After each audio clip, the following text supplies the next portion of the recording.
तारीख को महानगर पालिका में नरेंद्र चौहान के खिलाफ मिशन पे बैठने जा रहे हैं। और आज यहाँ पे मेजर कौस्तुभ राणे पिछले के आशीर्वाद लेकर शहादत को नमन करके अपनी अनशन की शुरुआत करने जा रहे हैं। आइए जानते हैं क्या है रहमान शेख जी का पूरा। आप जो अनशन कर रहे हैं वो क्या करना चाहते हैं? सबसे पहले मैं आपके जो चैनल है अनमोल समाचार, वो वाकई में अनमोल है, मेरे लिए अनमोल है कि मेरी आवाज़ को बुलंद करूँ, मेरी आवाज़ को मीरा भाईंदर के बड़े बड़े अधिकारी तक पहुँचा रहा है। और मैं एक छोटा सी नागरिक होने के नाते मेरा भी कर्तव्य बनता है कि अगर कुछ काम गलत हो रहा तो उसके खिलाफ आवाज़ उठाना।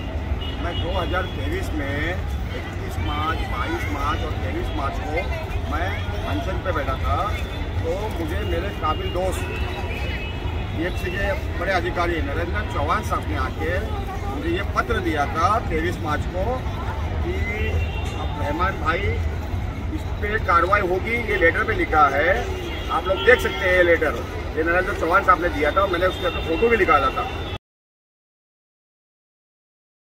तो आज तकरीबन मेरे हिसाब से 18 महीने में उन्होंने कार्रवाई तो नहीं की, वो बस्ती और बढ़ा दी।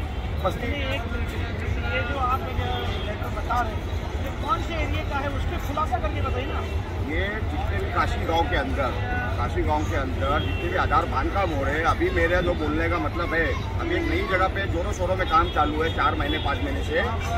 काशी गांव मीनाक्षी नगर हिस्सा नंबर 41, 44, 45।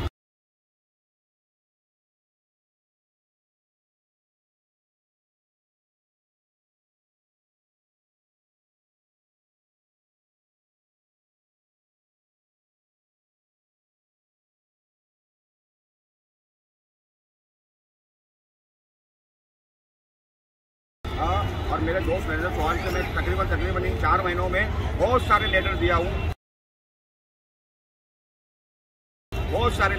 लेटर मैं हर 4 दिन में 8 दिन में देता हूँ। रोज के 10 रूम, 15 रूम, 20 रूम बन रहे हैं। लेकिन मैंने तो सुना है वो किसी बहुत बड़े नेता के द्वारा बस्ती बसाई जा रही है, 200-250 से ज़्यादा रूम बन गए और उसको इतनी जगह चाल कहते हैं। वहाँ पे गुंडों का बसेरा है, दरवाज़ा खुलता नहीं किसी के लिए। कुछ दिनों पहले वहाँ पर एक बड़ा संगीन गुना भी दर्ज हुआ काशी, वहाँ पे एक गाय काटते हुए लोगों को पकड़ा था काशी गाँव पुलिस स्टेशन में, जिसमें मामला दर्ज हुआ। उसी प्लॉट के बारे में आप अनशन करना चाह रहे हैं क्या? नहीं, मैं तो मुझे गाय का नहीं मालूम है, मैं उस बारे में कोई कमेंट नहीं करूँगा। लेकिन मैं ये चाह रहा हूँ कि गरीब जनता, भोली वाली जनता एक 100 रुपये के 500 रुपये के स्टाम्प पेपर के ऊपर, लॉटरी करेले पेपर के ऊपर 8 लाख, 10 लाख, 12 लाख में खरीदती है।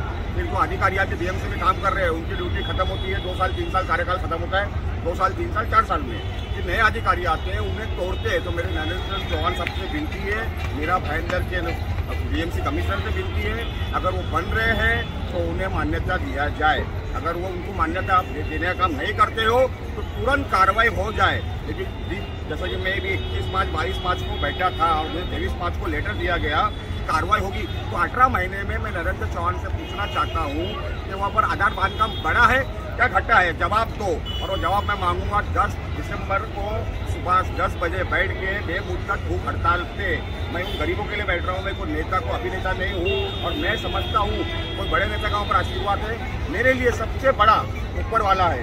तीर से न तलवार से बंदा डरता है परवरदिगार से। मुझे 2 दिन से फोन आ रहे हैं, मुझे कॉल आ रहे हैं, दोस्ती के भी कॉल आ रहे हैं और मुझे अलग अलग तरीके से समझाया जा रहा है। लेकिन अगर मैं गरीब जनता के लिए बैठ रहा हूँ, जो रिक्शा ड्राइवर है, जो घर काम करने वाले लोग हैं, वो बेचारे पेट काट के बम्बई शहर में सपना देखते हैं कि उनका खुद का रूम हो जाए 8 लाख, 10 लाख, 12 लाख में। और ये लुटेरे बना रहे, इन पर 2 बार MRTP लग चुकी है, तीसरे बार मैं इनको बड़े से बड़ा केस लगाने की कोशिश करूँगा ताकि और कोई गरीब फंसे नहीं।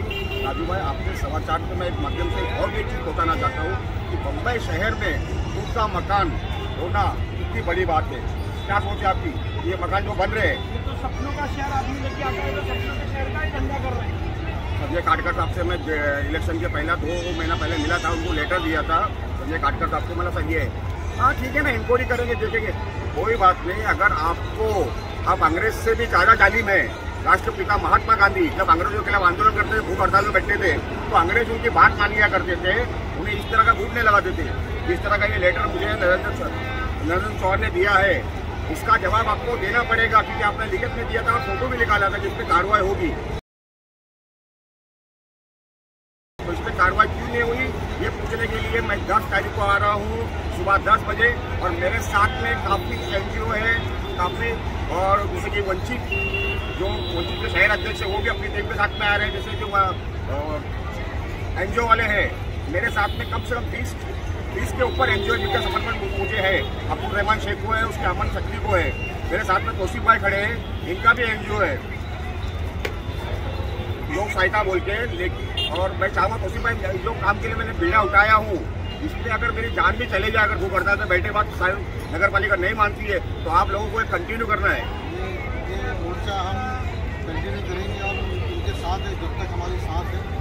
अन्याय के खिलाफ आवाज़ उठती रहेगी और हमेशा उठती रहेगी। हम साथ, हमारा पूरा ट्रस्ट इनके साथ। अमन हमारा पैगाम, हिकमत हमारा काम, एकता हमारी ताकत, भारत का संविधान हमारा कानून। जय हिंद, जय महाराष्ट्र। तो देखा आपने किस तरह हमारे भाई रहमान शेख जी ने कमर कस किया है, फिर से एक बार अनशन करने की तैयारी कर रहे हैं। पहले तो मैं इनको ये कहूँगा कि आप पहले कमिश्नर से एक बार मिलें, तब अनशन शुरू करें। हो सकता है आपका मसला हल हो जाए, क्योंकि संजय काटकर वैसे तो लोगों से मिलते ही नहीं हैं, वो हमेशा ऐसी केबिन में रहते हैं, ऐसी बंगले में रहते हैं, वहीं से बैठ के सारे आदेश देते हैं। भाई मैं जब बैठ रहा हूँ ना, खुले हवा में बैठ रहा हूँ, तो सुभाष चंद्र बोस जो हमारा हक का मैदान है, तो मेरा बैठने का पॉइंट बनाया गया। संजय खाटकर साहब अगर चाहते हो कि भाई ये भूख हड़ताल ना हो, या उनके कोई अधिकारी चाहते हो कि नहीं हो, तो पहले DCP वो जगह पे जावे। वहाँ पर जब आतंक बांधकाम जो टूटने का काम चालू हो गए, मैं 1 दिन में मरने वाला नहीं हूँ, 2 दिन में मरने वाला नहीं हूँ। बेमुद्दत जब तक इस जान में जान है, सांसें चल रही है, जब तक मैं अनशन करूँगा, जब तक मुझे न्याय नहीं मिलता। तो आपने देखा किस तरह रहमान शेख जी कमर कस चुके हैं, आमरण अनशन करने की तैयारी, बेमुद्दत अनशन करना चाहते हैं। सर्वे नंबर 41, 42, 44, 44, 45 के अलावा जितने भी अवैध निर्माण हो रहे हैं प्रभाग क्रमांक 6 में, और भू माफिया कल खुल रहे हैं।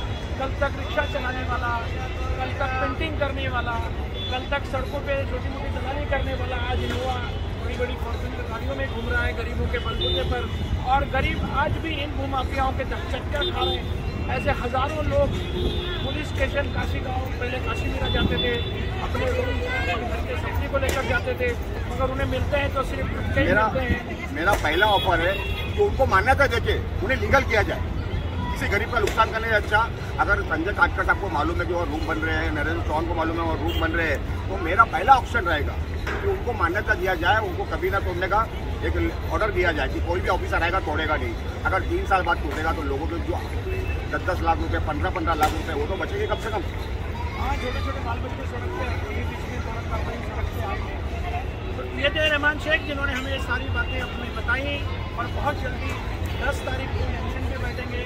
मैं काटकर साहब को यहाँ पे मुर्तुबाने चौक से अपील करूँगा कि काटकर साहब इस अनशन को रोकें, और जो भी लोगों की इनकी मांग है कि किसी तरह लोगों के घर एम्बुलेंस किए जाए, जो गरीब तबाह बर्बाद हो रहे हैं, उनको बर्बाद करने वाले ऐसे भूमाफियाओं पर सख्त कार्रवाई हो।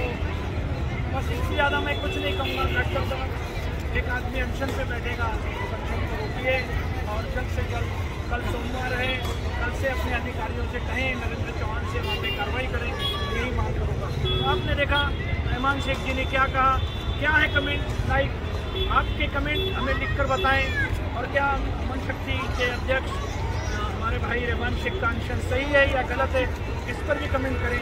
मैं राजू गोयल, आप देख रहे हैं।